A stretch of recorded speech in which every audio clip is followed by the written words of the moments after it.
पद्महस्ते पद्मालय विष्णुमनोनुकूले तत्पादपद्मं मयि सन्निधत्स्व या सा पद्मासनस्था विपुलगणितरे पद्मभद्रा यदाक्षी गम्भीरावर्तना विस्तरवर्णमिता शुभ्रवस्त्रोत्तरीया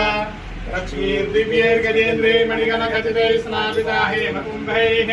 नित्यं सा पद्महस्ता मम वसतु गृहे सर्वमाङ्गल्ययुक्ताम् लक्ष्मीं क्षीरसमुद्रराजतनयां श्रीरङ्गधामेश्वरीं दासीभूतसमस्तदेववनितां लोकैकदीपाङ्कुरां श्रीमन्मन्दगडाक्षलब्धविपमद्ब्रह्मेन्द्रगङ्गाधरां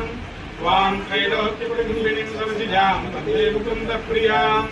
सिद्धलक्ष्मीर्मोक्षलक्ष्मीर्जयलक्ष्मीं सरस्वतीं श्रीलक्ष्मीर्वरलक्ष्मीश्च प्रसन्ना मम सर्वदा वराङ्कुशरूपासमभीतिमुद्रां करैर्वहन्तीं कमलासनस्तां भारार्ककोटिप्रतिभां त्रिनेत्रां भजेऽहमम्बां जगदीश्वरीं तां सर्वमङ्गलमाङ्गल्ये शिवे सर्वार्थसाधिके शरण्ये त्र्यम्बके देवी नारायणी नमोस्तुते वल्ली देवसेना हरिद्र कुङ्कुमान् परिकल्पयामि।